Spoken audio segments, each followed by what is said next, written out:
আহারে, সিংহটি এত ভালো, তাও খাঁচায় বন্দি করে রেখেছে?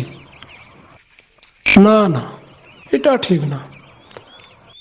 ঠিক আছে, দাঁড়াও সিংহ ভাইয়া, আমি তোমার খাঁচার দরজা খুলে দিচ্ছি। বলে ঠাকুর মশাই সিংহটির খাঁচার দরজা খুলে দিলেন। আর তৎক্ষণাৎ সিংহটি খাঁচা থেকে বেরিয়ে ঠাকুর মশাইকে বলল, হা হা হা, ঠাকুর মশাই, আপনি তো দেখছি ভীষণ বোকা। আমি তো মানুষকে চালাক ভাবতাম। আপনি আমাকে খাঁচার বাইরে বার করেছেন, এখন আমি আপনাকে খাবো।